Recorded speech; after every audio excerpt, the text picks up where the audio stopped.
করোনাকালীন সময়ে তোমরা ঘরে বসে আমাদের ক্লাসগুলো অনুসরণ করো, দেখো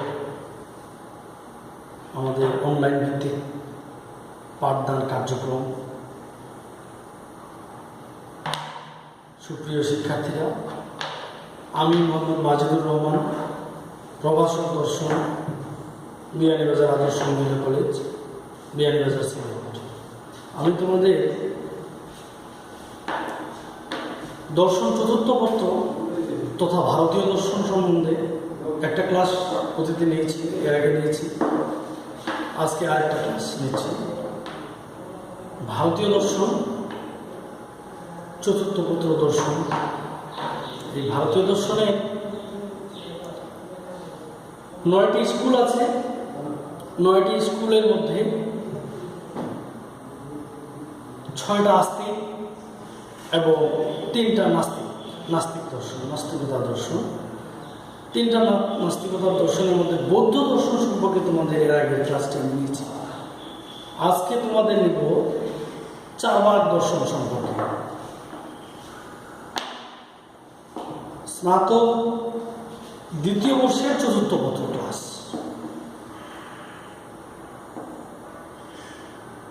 চার্বাক দর্শন সম্পর্কে আজকে তোমাদের আলোচনা করব। চার্বাকরা হলো চরম নাস্তিক এবং বৌদ্ধ।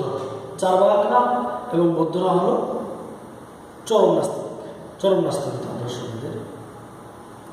চার্বাক শব্দটা, চার্বাক দর্শনের উৎপত্তি বৌদ্ধ দর্শনের সময় থেকে, প্রায় মহাবীর যখন বা বর্ধমান যার নাম, উনি যখন চালু করেন, গৌতম বুদ্ধ যখন চালু করেন, এই চার্বাক দর্শনের প্রতিষ্ঠাতা মহাবীর বা বর্ধমান, ইনি হলেন গৌতম বুদ্ধের সমসাময়িক। চার্বাক কথাটার উৎপত্তি নিয়ে একটু দ্বিধাদ্বন্দ্ব আছে।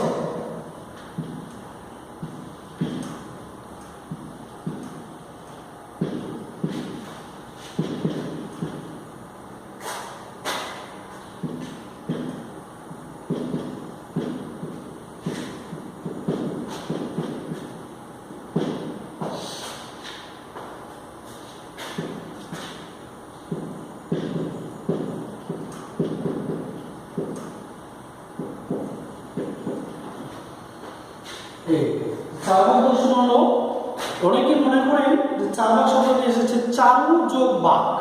চারু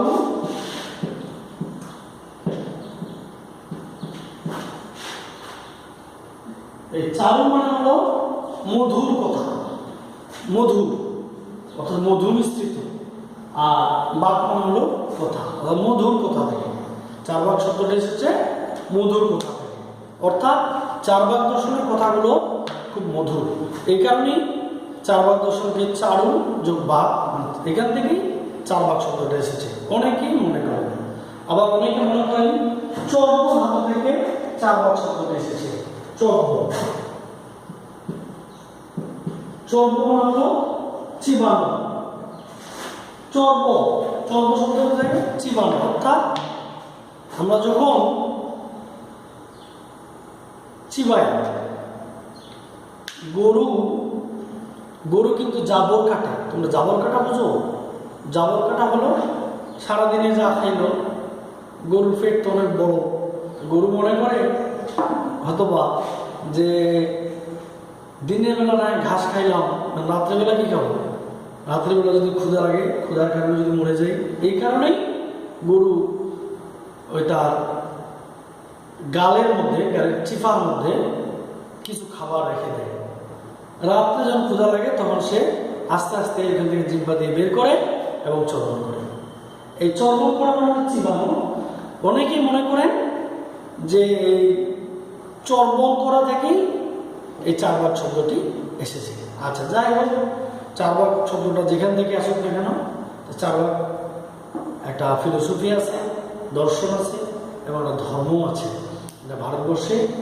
ভারতে এই চার্বাক ধর্ম আছে। তো চার্বাকদের কথাগুলো খুব সুন্দর, মানে বাস্তবসম্মত। যেমন তাদের একটা গুরুত্বপূর্ণ কথা হলো ঋণং কিত্তা ঘিতং পিবেত যাবৎ জীবেত সুখং জীবেত। এই কথার অর্থ হলো ঋণ করে হলেও ঘি খাও, যতদিন বাঁচো সুখে বাঁচো। কি? ঋণ করে হলেও ঘি খাও, যতদিন বাঁচো সুখে বাঁচো।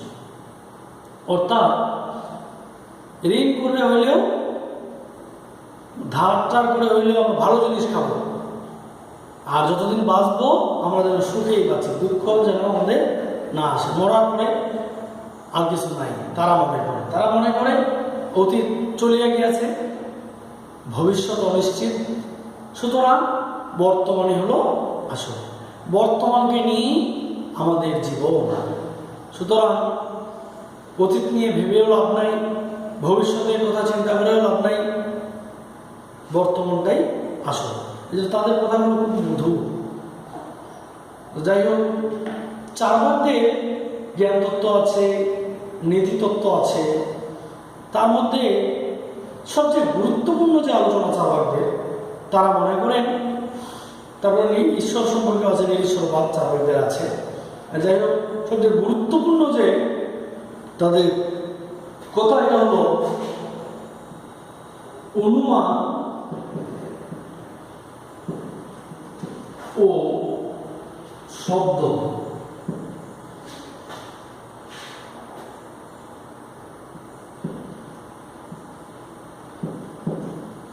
গ্রহণের পক্ষে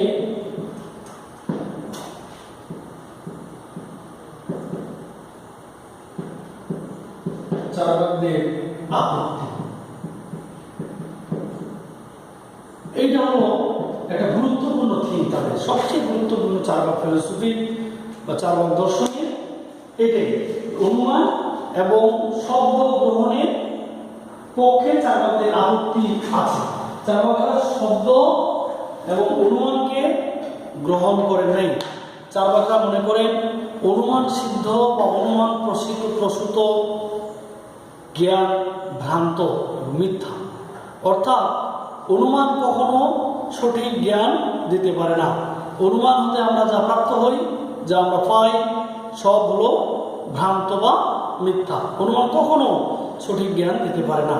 অনুমান তো বাস্তবসম্মত নয়, অনুমানকে জানা যায় না বাস্তবে, অনুমানকে ধরে নিতে হয়, আর যা ধরে নিতে হয় তা কখনো সঠিক জ্ঞান দিতে পারে না।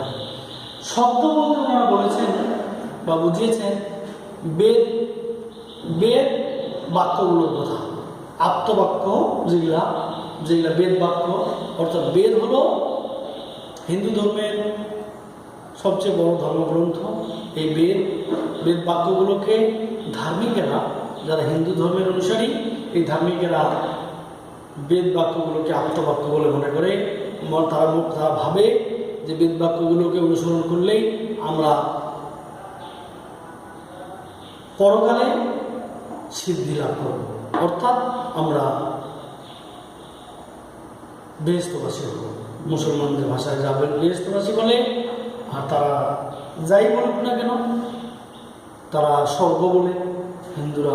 তারপরে এটা বৌদ্ধ ধর্মে আবার একে নির্বাণ বলা হয়েছে, যে যেই ভাষায় বলুক না কেন ওইটা, অর্থাৎ পরকল্যাণ লাভ করব যদি বেদ বাক্যগুলোকে আমরা গ্রহণ করি। কিন্তু চার্বাকদের আপত্তি হলো যে বেদ বাক্যগুলো, বেদ কোনো ঐশিক গ্রন্থ নয়, এটি কোনো ঈশ্বর প্রদত্ত গ্রন্থ নয়। এই বেদকে কোনো ঈশ্বর সৃষ্টি করেনি বা তৈরি করেনি। বেদ বাক্যগুলো হলো এক শ্রেণীর কপট ভণ্ড কিছু সাধু মানুষের দ্বারা এটি তৈরি। এটা তারা যারা এই বেদ বাক্যগুলোকে লিপিবদ্ধ করেছেন, এরা নিছক শূন্য থেকে বা নিজের ইচ্ছা, বলতে নিজের ইচ্ছা এগুলোকে লিপিবদ্ধ করেছেন তাদের স্বার্থ সিদ্ধির জন্য। তারা ধূর্ত প্রকৃতির পুরোহিতরা এবং যারা এই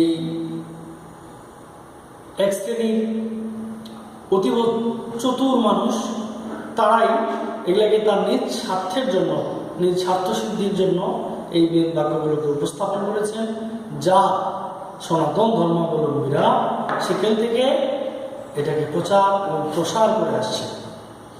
এগুলা সব এগুলা ভণ্ড, এগুলা কপট, এরা তার নিজ স্বার্থের জন্য এগুলোকে লিপিবদ্ধ করেছে। তো এই চারবাক দার্শনিকেরা এই আপ্তবাক্যগুলোর ঘোর বিরোধী বা এই বেদবাক্যগুলোর ঘোর বিরোধী। তারা মনে করে যে কখনো এই বেদবাক্যগুলো অনুসরণ করলে পালন করলে পরকল্যাণ লাভ করব, এটা কখনো সম্ভব নয়। কারণ চারবাকেরা মনেই করে যে না, চারবাকেরা বিশ্বাস করে যে ভবিষ্যৎ অনিশ্চিত, অর্থাৎ ভবিষ্যৎ বলে কোনো কথা নাই, পরকালে কি হবে না হবে বলে কোনো কথা নাই, পরকাল আছে কি থাকবে না এটা নিয়ে কোনো কথাই নেই। আর এরা এক কৌশলে তাদের নিজ ছাত্রসিদ্ধির জন্য এই বেদবাক্যগুলোকে উপস্থাপন করছে তাদের ধর্মের মধ্যে। যাই হোক, চারবাকরা এই শব্দ প্রমাণে, এই শব্দের কথাগুলো সম্পর্কে ঘোর বিরোধিতা উপস্থাপন করেছে।